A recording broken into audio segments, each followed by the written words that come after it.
Assalamualaikum warahmatullahi wabarakatuh. Bismillah, alhamdulillah, wa syukuri nikmatillah, la haula wala quwata illa billahil aliyul azim.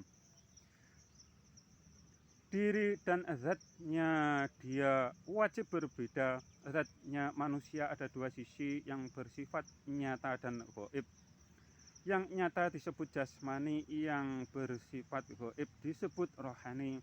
Yang disebut jasmani jasad, pikiran, dan hati, dan yang disebut rohani jiwa dan ruh manusia. Kalau dirinci zatnya banyak jumlahnya, sedangkan zatnya dia atau zatnya Tuhan tidak demikian. Zatnya Allah Subhanahu wa Ta'ala yang sifatnya maha nyata dan maha gaib bukan berarti ada dua sisi seperti manusia yang ada lahir dan batinnya. Sifatnya zatnya Tuhan maha satu. Satu bukan bilangan yang dapat dibagi, ditambah atau dikurangi dan dijumlah menjadi satu. Contohnya seperti bilangan setengah ditambah setengah dijumlah menjadi satu. Tidak demikian, karena sifat zatnya Allah Subhanahu wa Ta'ala maha sempurna atau maha segala-galanya. Sifat zatnya Tuhan maha satu, satu hakiki. Apabila yang kalian anggap zatnya Tuhan tidak demikian, berarti kalian salah Tuhan. Dan kalimat ini hanya sebatas kalimat seruan, akan tetapi kalian terima atau kalian abaikan wewenangmu dan urusanmu dengan Tuhanmu yang telah kalian bersaksi dan berjanji di awal kehidupan dalam kandungan ibumu. Jasmanimu dari hukum sebab akibat dari kedua orang tuamu, sedangkan rohanimu langsung dari Tuhanmu atau diciptakan Tuhanmu dengan istilah ditiupkan ke dalam jasadmu. Ruh memang suci karena langsung dari Tuhan, akan tetapi sifatnya bukan maha suci, sedangkan sifatnya zatnya Tuhan maha suci. Ruh manusia hanya meliputi jasad manusia, sedangkan zatnya Tuhan meliputi semua ciptaannya. Sifatnya ruh berpindah-pindah dari tidak ada jadi ada. Bila mati jasad ditinggalkan ruhnya lagi, dan ruh yang tidak tahu jalan akan gentayangan ke sasar di alam Jabarut atau alamnya jin, setan, dan lain-lain. Sifatnya zatnya Tuhan tidak berpindah-pindah atau maha kekal.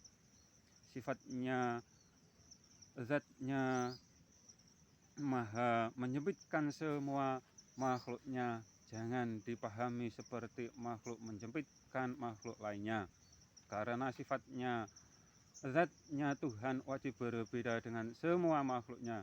Ini dari pengertian seruan ayat ketuhanan. Yang menyelisihi atau mengingkari berarti yang disembah hanya berhala yang tersimpan di hati atau pikirannya sendiri, dan para pemuja berhala yang ada di pikirannya merasa amal ibadahnya yang paling sempurna dan merasa menjadi ahli surga. Kalau salah bertuhan, berarti surga yang mana yang akan didapatkannya? Surga yang kawi tentunya. Imanmu menjadi pintu surga yang akan kalian masukinya. Bila salah iman berarti salah surga, dan syarat masuknya pun tanpa hisab. Atau salah iman, amal ibadah sebaik apapun akan terbakar api dan hangus, atau hanya merasakan panas dan siksa Iman kepada zatnya Allah Subhanahu wa Ta'ala itu wilayahnya rohani. Bila dipahami dengan hati atau pikiran, yang didapatkan hanya musyrik hati atau kafirnya dirimu sendiri.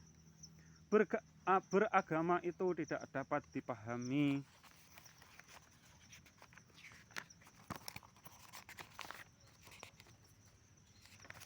dengan satu sisi yang ada dalam diri atau di balik penempatannya. Islam atau syariat agama lakukan di jasmani atau jasad, pikiran, dan hati, atau merahmu. Letakkan imanmu di rohanimu, tepatnya di jiwamu atau di putihmu, dan hijaumu atau hakikatnya ruhmu yang telah bersaksi dan berjanji kepadanya, atau ruhmu dibekali Islam yang sejati, atau jati dirimu, ruhmu, atau yang disebut rohanimu, orang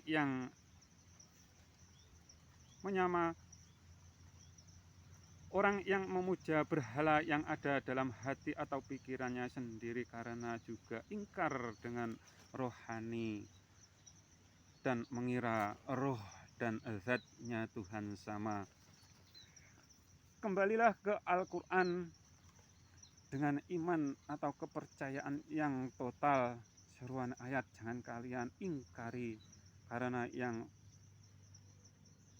menyangka bahwa zatnya Tuhan mempunyai anggota badan dan bertempat mereka para pemuja berhala yang ada di pikirannya sendiri.